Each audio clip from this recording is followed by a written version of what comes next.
আসসালামু আলাইকুম রহমতুল্লাহি ওবরকাতুহু। সম্মানিত দর্শক, বাংলাদেশ জাতীয়তাবাদী দল বিএনপি মনে হচ্ছে যে প্রকৃতির একটা ফাঁদে পড়েছে, কিন্তু না। এটি বিএনপির যে পরিবর্তিত পরিস্থিতিতে যে সিদ্ধান্ত নেওয়ার দরকার ছিল, যে দৃঢ়তা দরকার ছিল, যে যাকে বলে কৌশল দরকার ছিল, বা যে প্রস্তুতির দরকার ছিল, সেই প্রস্তুতি না থাকার কারণে এমন কতগুলো জটিল সমস্যা এই মুহূর্তে তাদের কাছে এসেছে। এই সমস্যার কারণে প্রথমত তারা তৃণমূলে অনেক জনপ্রিয়তা হারিয়েছে এবং তাদেরকে ভোট দেওয়ার এবং তাদেরকে ভালোবাসার এবং আওয়ামী লীগকে ঘৃণা করার যে রিজনগুলো ছিল, সেই রিজনগুলো ক্রমশ একেবারে প্রান্তিক পর্যায়ে চলে যাচ্ছে। ২ নম্বর হলো, বর্তমান ইউনূস সরকারের কাছে যে তাদের গুরুত্ব, এটা ডে বাই ডে কমে যাচ্ছে এবং তাদের যে বক্তব্য, সেই বক্তব্যগুলো হারিয়ে যাচ্ছে। মানে গুরুত্ব সহকারে তাদের একটা দাবি শুনছে না। যেখানে ছাত্রদের একটা কথা, কিংবা ধরুন একজন ইউটিউবারের কথা, বা আমরা যারা ছোট মানুষ আছি, আমাদের যে কোনো একটা কথার যে গুরুত্ব, সেই গুরুত্বের সাথে কোটি কোটি গুণ গুরুত্ব থাকা উচিত বিএনপির যারা ভারপ্রাপ্ত চেয়ারপারসন আছেন, যিনি আছেন, বা যারা তার প্রতিনিধি রূপে বাংলাদেশে আছেন, তাদের কথাবার্তা, তাদের সিদ্ধান্ত, এই জিনিসগুলো। কিন্তু এগুলো হচ্ছে না। এরপরে সামনে যে নির্বাচন, সেই নির্বাচনে ক্রমশ এরকম একটা জটিল পরিস্থিতি তৈরি হচ্ছে। সেই পরিস্থিতিতে যদি বিএনপি ক্ষমতায় আসেও, সেই ক্ষমতা লাভ করা, ভোগ করা এবং সেই ক্ষমতাকে টেনে নেওয়া, এটি রাজনীতির যে হিসাব, সেই হিসাবে বলতে গেলে অসম্ভব। এখন এই সমস্যাগুলো তৈরি হলো কি করে, কিভাবে তৈরি হলো, আমি একে একে এই সমস্যাগুলো বলে যাচ্ছি। প্রথম সমস্যাটা হলো যে বিএনপির এখন যারা বাংলাদেশে রাজনৈতিক নেতৃত্ব আছেন, শীর্ষ নেতৃত্ব আছেন, তারা সবসময় একটা ত্রিমুখী চাপ। প্রথম চাপটা ছিল শেখ হাসিনা সরকারের পক্ষ থেকে, সেনাবাহিনীর পক্ষ থেকে মামলা, হামলা, গুম, এরকম যেমন ছিল, তার সঙ্গে সঙ্গে আবার অনেকের বিরুদ্ধে অভিযোগ, সত্য মিথ্যা জানি না, যে তাদেরকে টাকা দেওয়া হতো, তারা টাকা গ্রহণ করতেন এবং সরকারের অনেক গোয়েন্দা সংস্থার কথা মতো বিএনপিকে বিপথে পরিচালিত করতেন।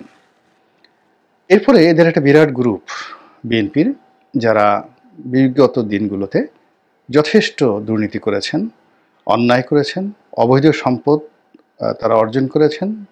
ফলে দুর্নীতি দমন কমিশন, বাংলাদেশ ব্যাংকের যে কেন্দ্রীয় গোয়েন্দা থেকে শুরু করে এনবিআর, জাতীয় রাজস্ব বোর্ড, এই জায়গাগুলোতে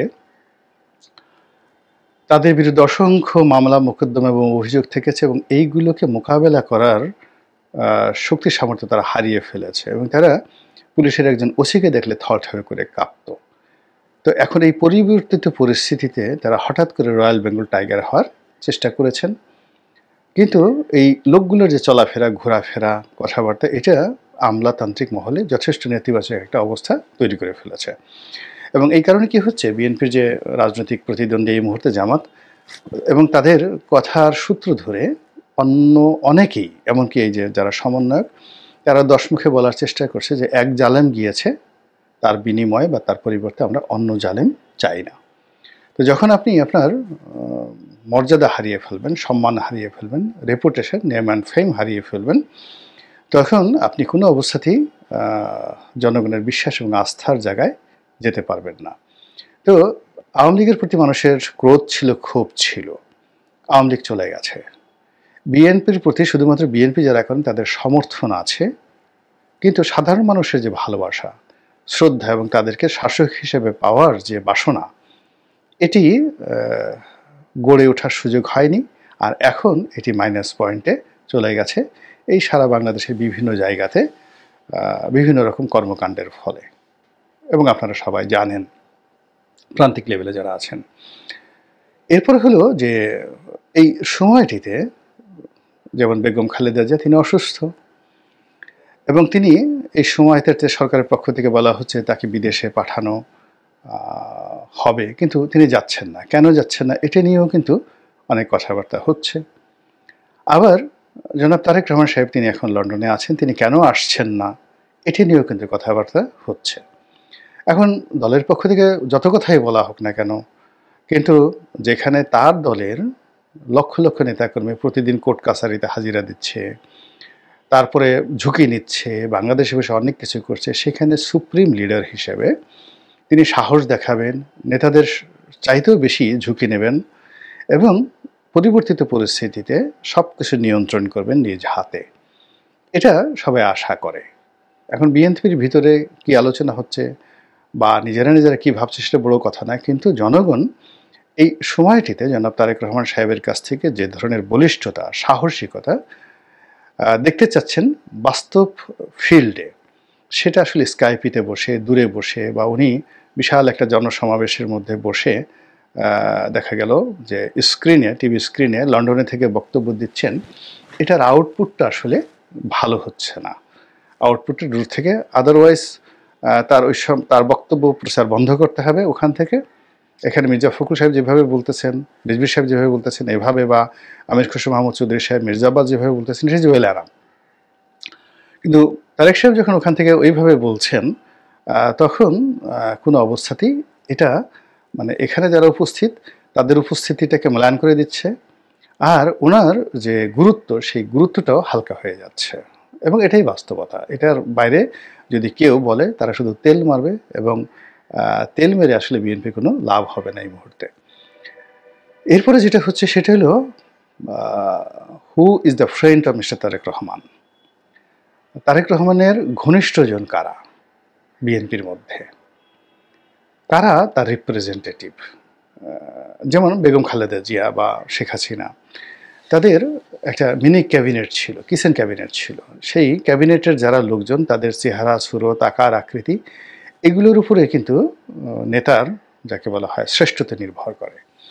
বঙ্গবন্ধুর বা জিয়াউর রহমান সাহেবের যে কিচেন ক্যাবিনেট ছিল, তো তার উপরে নির্ভর করে যে নেতা কত বড়। এখন বেগম খালেদা জিয়ার সম্পর্কে আপনি যাই বলেন না কেন, কিন্তু তার সিলেকশন কে ছিল? সাইফুর রহমান সাহেব। তার সিলেকশন ছিল খন্দকার মোশাররফ সাহেব, তার সিলেকশন ছিল এম কে আনোয়ার, তার সিলেকশন ছিল আব্দুল সালাম তালুকদার। এইরকম যে মানুষগুলো যে সিলেকশন ছিল, ফলে কি হলো যে এই মানুষের মধ্যে যখন তিনি সেই বড় চেয়ারটাতে বসতেন, সেটা সভানেত্রী হিসেবে, চেয়ারপারসন হিসেবে কিংবা প্রধানমন্ত্রী হিসেবে, এবং তার সামনে যখন এরকম কর্নেল অলির মতো লোক থাকতেন, মেজর হাফিজের মতো লোক থাকতেন, আলতাফ হোসেন চৌধুরীর মতো লোক থাকতেন, তাদেরকে দেখলেই মনে হতো যেহেতু তাদের নেতা, ওই নেতা বড়। কিন্তু আপনি বড় একটা সিংহকে বসিয়ে দিলেন একটা বড় চেয়ারে, আর সিংহর চারপাশে এখানে একটা ইঁদুর, ওখানে একটা বিড়াল, ওখানে একটা তেলাপোকা, ওখানে একটা টিকটিকি, এরকম বসিয়ে দিয়ে আপনি যতই বলেন না কেন ওটা সিংহ সিংহ সিংহ, কেউ আপনাকে বিশ্বাস করবে না যে সিংহ। এই জন্য যে কোনো নেতা বা যে কোনো রাজা, যে কোনো প্রধানমন্ত্রী, তাকে মূল্যায়িত হয় তার বন্ধু দ্বারা, তার বান্ধব দ্বারা, তার পরিষদ দ্বারা, তিনি কাদের সঙ্গে আপনজন। তো এখানে দেখা যাচ্ছে যে জনাব তারেক রহমান সাহেব তার একটা যাকে বলে দলের সিনিয়রদেরকে নিয়ে তিনি যে নীতি নির্ধারণী, তার একটা কমিটি আছে। তো আওয়ামী লীগে যেটাকে বলা হয় প্রেসিডিয়াম মেম্বার, আর বিএনপিতে যেটাকে বলা হয়, এই মুহূর্তে আমার নামটা মনে আসছে না যেহেতু রেডিমেড কথাবার্তা বলছি, তো সেটা সর্বোচ্চ নীতি নির্ধারণী বডি। তো সেখানে যারা আছেন এদের কারোর সঙ্গে, সেটা গয়েশ্বরবাবু বলেন, মির্জা আব্বাস বলেন, সালাউদ্দিন সাহেব একমাত্র সালাউদ্দিন সাহেব ছাড়া অন্য যারাই এই গ্রুপে আছেন, ডাক্তার জাহিদ থেকে শুরু করে, তাদের কারোর সঙ্গে ওনার বন্ধুত্ব আছে, তারপরে ওনার আপনজন আছেন, এরকম আমরা জানি না। আবার দলের সেন্ট্রাল কমিটিতে রাজপথে যারা খুবই আকর্ষণীয়, যাদের বক্তব্য শুনলে মানুষ খুব আন্দোলিত হয়, তো তাদের সঙ্গে তার যে বন্ধুত্ব আছে বা সম্পর্ক আছে, বা তারা একে অপরের জন্য হরিহর আত্মা, একমাত্র শহীদউদ্দিন চৌধুরী অ্যানি সাহেব ছাড়া এই মুহূর্তে অন্য কারো নাম আমরা জানি না।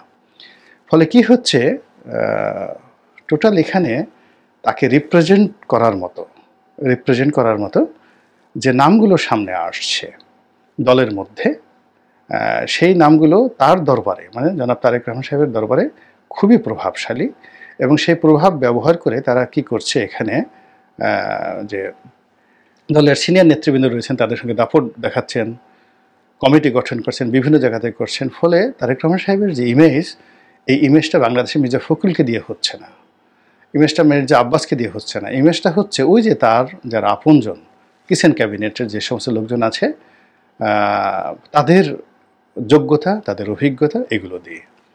আবার ধরুন বিএনপির বাইরে তার কাদের সাথে সম্পর্ক, তো এখন যাদের সাথে সম্পর্ক তার উপরে জনাব তারেক রহমান সাহেবের কিন্তু যোগ্যতা, অভিজ্ঞতা এবং পাবলিক পারসেপশন এবং ইমেজ সেটা নির্ভর করে।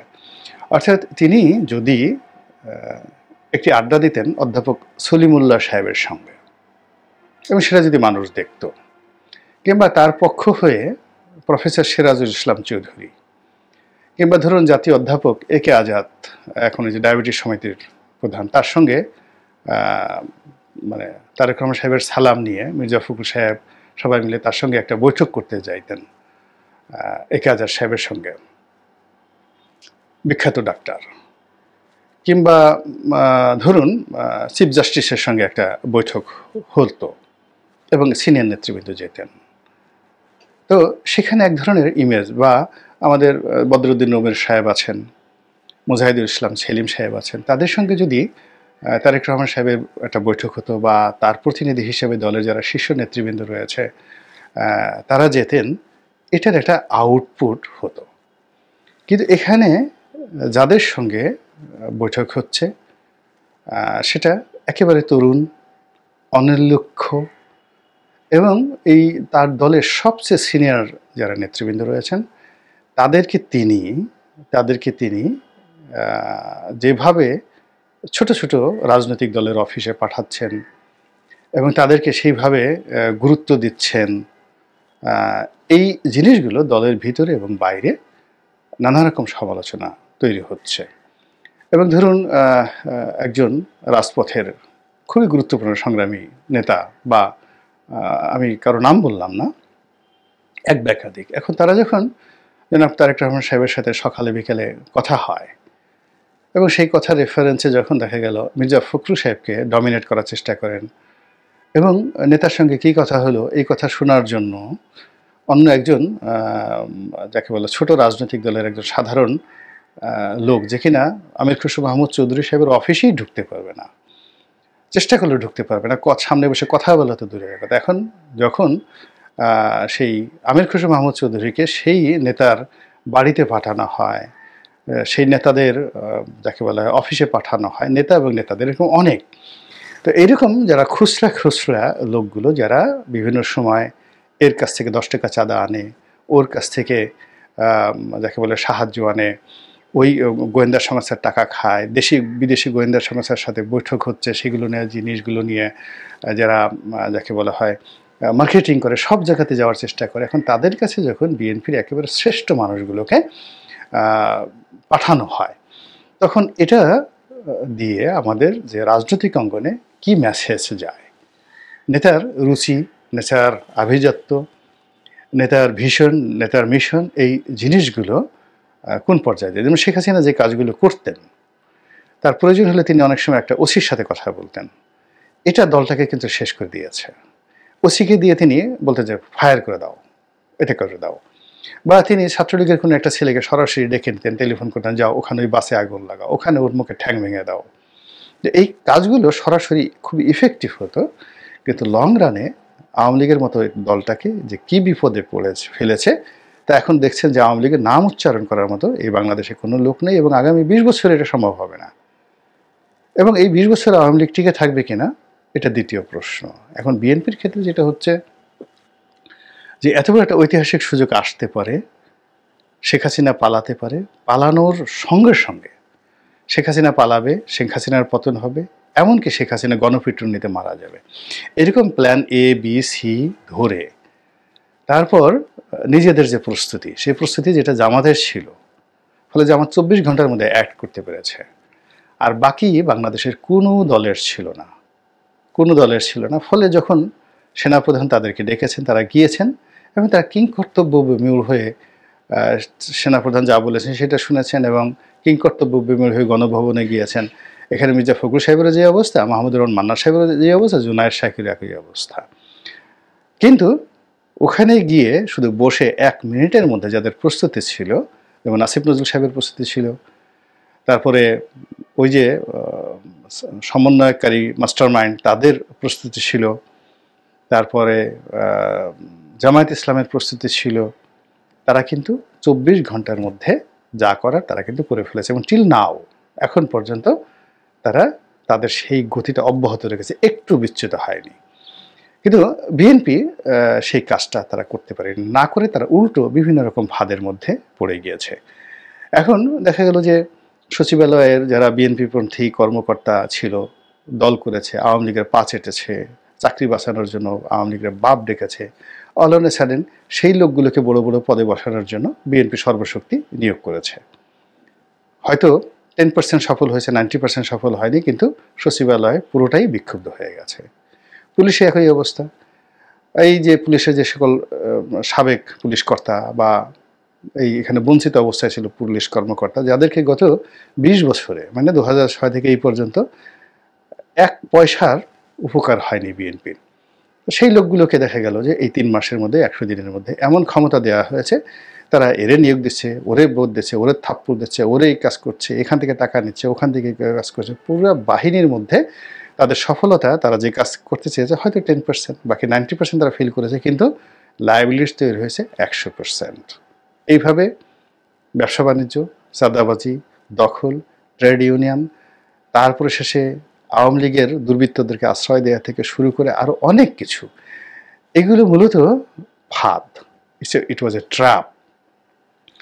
এটা এই যে যারা এই আন্দোলনের মাস্টার মাইন্ড, তারা ইচ্ছে করে কিন্তু এই ট্র্যাপটা করেছে, বিএনপির জন্য করেছে, এবং বিএনপি ইচ্ছাই হোক অনিচ্ছাই হোক, বুঝে হোক না বুঝে হোক, এই ট্র্যাপে পা দিয়েছে, ফাঁদে পা দিয়েছে। এখন এই যে মানে ফাঁদের যে সুতো বা সুইচ, এটা ধরে যখন টান দেয়া হবে এবং খুব দ্রুতই টান দেয়া হবে, টান দিলে বলেন তো কারা কারা ধরা পড়বে? আর যারা যারা ধরা পড়বে, এমনিই তো এই লোকগুলো 20 বছর ধরে বঞ্চিত, সেই 111 থেকে এখন পর্যন্ত বঞ্চিত। তার উপর যদি আর একটা চাপ আসে, ন্যূনতম চাপ আসে, বিশ্বাস করেন কাপড় চোপড় নষ্ট করে ফেলবে, অন্য কোনো দিকে তাকানোরও সুযোগ তাদের হবে না।